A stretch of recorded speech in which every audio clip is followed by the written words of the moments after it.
Welcome to Zirkzank Says. I'm Zirkzank, and this video is gonna be one that's addressing the Brexit again. I know but it's a big deal. It's a really big deal.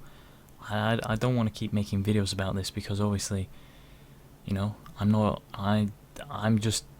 Oh, I don't want to dismiss it and say that because I'm only 21, I don't know what I'm talking about, because clearly I know a lot more than most people do about this. Most people being 48% people, maybe some of them understand it a bit better and they still voted Remain because, I don't know, maybe they were scared or something, but that's what I want to address.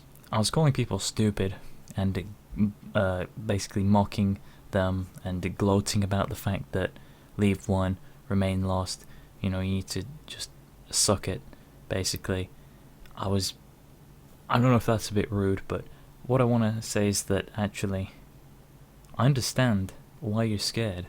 It's because the entire duration of this, leading up to this vote, and after this vote now especially, you've been lied to, or you've been scared by the media who's been telling you to be scared. They've been trying to scare people into voting Remain, saying that a lot of bad things will happen if we leave the EU, and they're capitalizing on the bad things that have happened so far, such as the value of the currency going down.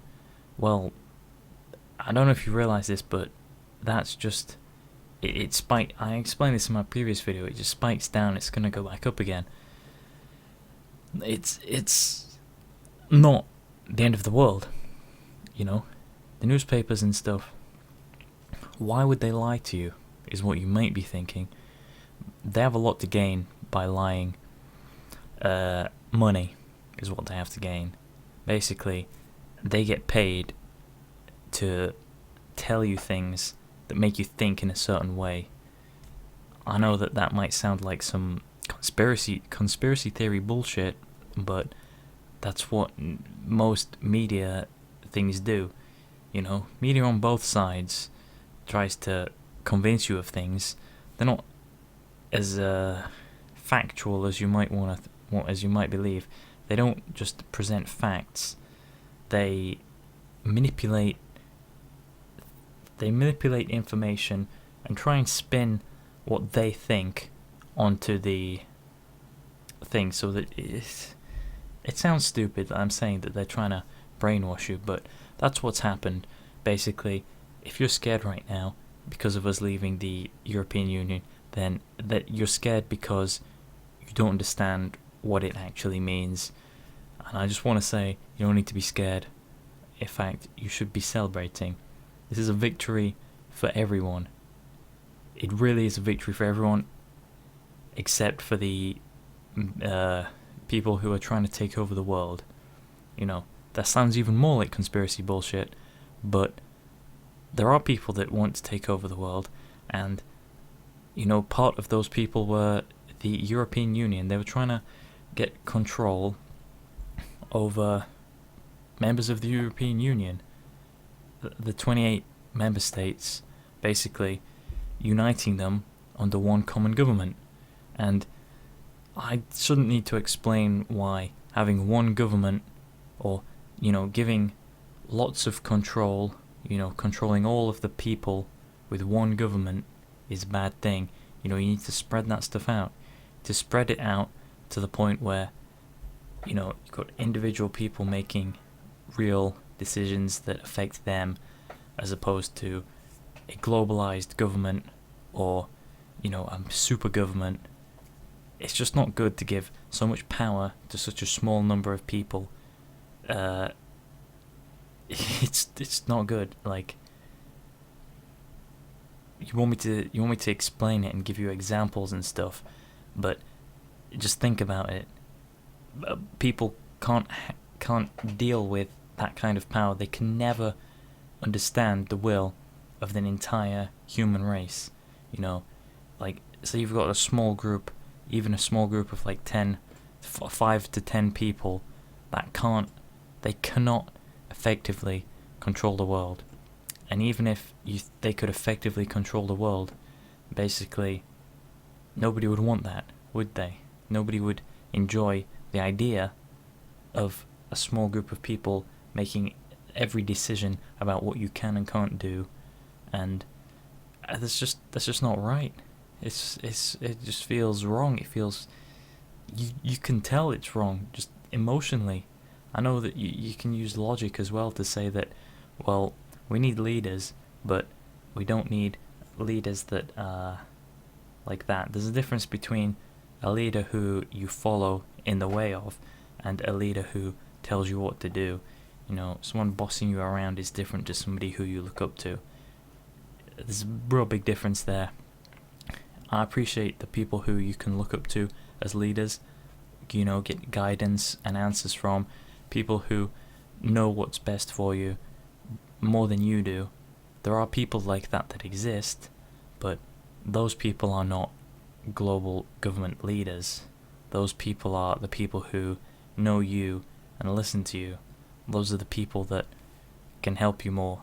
And you want that, like, smaller governments, as in, you know, how you go speak to your local council, and then the local council speaks to the it depends on the country, but you know what I mean. You've got the ranks where it goes up and up and up, and the people's voices get heard higher and higher and up. But that's off topic from what I'm saying. Basically, what I'm trying to get back to is the Brexit thing. People need to stop being scared. People need to understand that not every country is part of the European Union. Us not being part of the European Union, I think a lot of people are misled by a lot of ideas. I've got it here, some of the things that people are saying, like, people think that it's the end of the economy. Well, I've been over that a little bit more, saying that no, we can still trade with basically everyone. We just need to arrange it with them afterwards. You know, we just need to rearrange the trading. That's why the money's gone down, because we haven't rearranged the trade deals yet, and people are just backing out for now until that happens. Makes sense. You can't travel around Europe now is one thing that I hear a lot of people saying, that no, you can still travel everywhere basically. Why would you think that you can't? You know, you can't move. When we've officially left, it means you can't just freely move and work in another European country. But you can go and visit there on holiday. You can even apply to immigrate there. You just have to fit the EU immigration regulations. You don't. It's not a case of being able to freely move there. You just have to fit to specifications.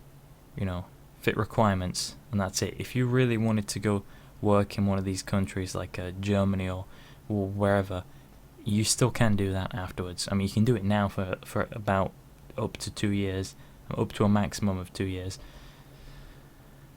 But yeah, no, you can still travel everywhere, and you'll still be able to immigrate there if your skill set is valid to whatever the EU wants it to be.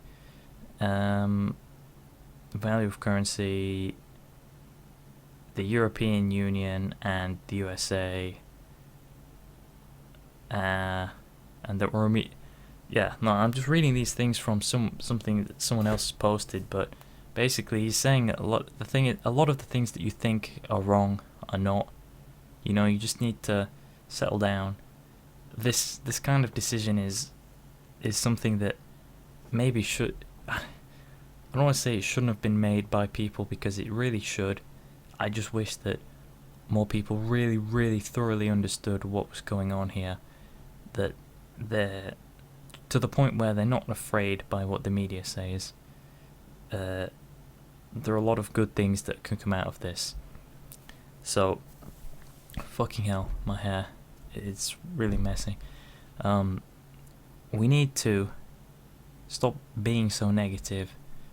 You need to stop going onto Twitter and Facebook and crying about this. You need to stop saying that the European Union is something that we need. You need to realize that European Union is a corrupt dictatorship, basically. It's not good for anybody. Any of the people in it, it's not good for them. It's really bad, and we're lucky to have left.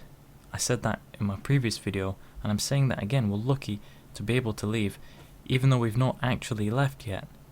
That's another thing that people think that we've left immediately. No, we still have to activate like clause 50 or something.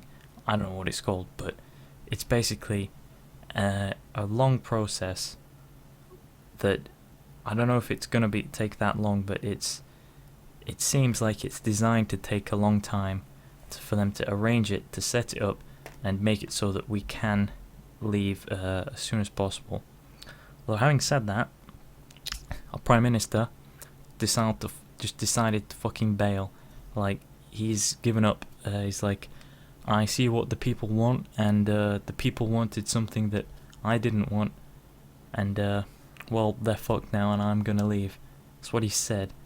You know, he said, I think at the beginning of his thing, he said something like, you know, as Prime Minister, I'll see to the best of try make the state and fight for the people through thick and thin, something like that.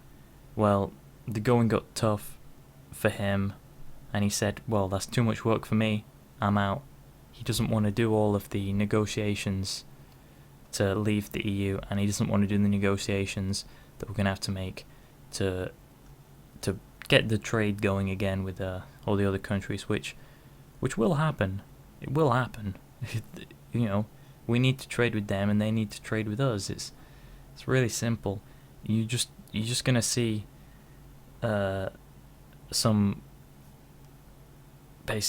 like pauses in between this stuff happening, but it'll happen, and then we get back to the way I don't say we get back to the way things were. We're gonna stay the way things are. You're not really gonna notice that much difference yet. That's another misconception. People think that there are gonna be some dramatic changes around. Well, no. It's gonna stay pretty much the same. It sucks, but for now it's gonna stay pretty much the same. The short term and the mid term, it's not gonna change that much. It's the long term that is gonna change, and it's gonna be a positive change. I really dislike that people are saying that the older generation shouldn't have been able to ruin this for the current generation, ruin it for the kids.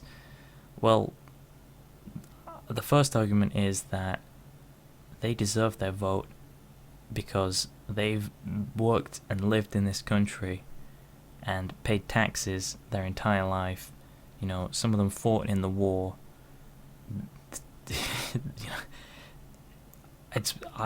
How can you say that you who have never paid taxes and never worked, and you've got no life experience, you don't know what life was like before the European Union, and you're going to tell somebody who has all that knowledge and experience in life and say that their vote shouldn't be counted because they're old? That's really bad, you know, and that's quite an offensive thing to say. That's just as bad as you're classifying a whole group of people. You're saying old people are bad. You're saying that Leave voters are bad. I've seen this. Leave voters are racist. That's what a lot of people are saying. Well, no. People who voted Leave, most of them, voted because they want to see the country free and able to become good, self-governing, and they wanted a difference, and they know that it was because of the European Union that was ruining their lives. They voted because they want their life to be better, and they want the life of their kids to be better. Some people voted because they're racist. Some people voted because they don't like other people's nationality and skin color. They don't like hearing people's languages. You know, that's a shame. They voted and they happen to be racist and they just don't like those people, so they voted to leave. But on the Remain side, I'm pretty sure there are probably some racists there as well. So, you know, they're racist everywhere. 50% of the country. Let's not call it 48 and 52. Let's call it 50%. It's about half and half. You know, there's always going to be some disagreement here, but I feel like half of the people voting to Remain is, well, it's a shame, because if they still hold those beliefs and they're still scared by what they thought is going to happen, or what they think is going to happen, or what they think is happening, you know, I can understand why you're scared, because you've been told to be scared, but just don't, you know, cheer up. You're part of one of the best countries in the world, like, arguably, factually, one of the best countries in the world. It might not seem like it now, and you might seem like you didn't get your way with the vote, but that's how democracy works. You go and you vote for one thing, you don't get what you voted for, well, that's too bad. Live with the consequences, understand that you need to just be aware that it's happened, and now what can you do to make the best of the situation. You don't have to go get a second vote until you win. That's not how democracy works.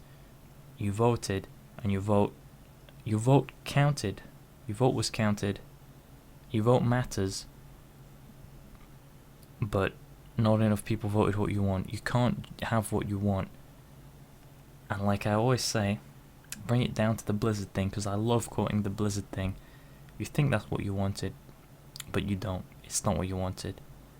So, thanks for watching. I'm going to make another video on this, because I wrote down a lot of points that I wanted to discuss, and I didn't mention any of them. I basically wrote a script, and I didn't say that script. So I'm going to do that in the next episode.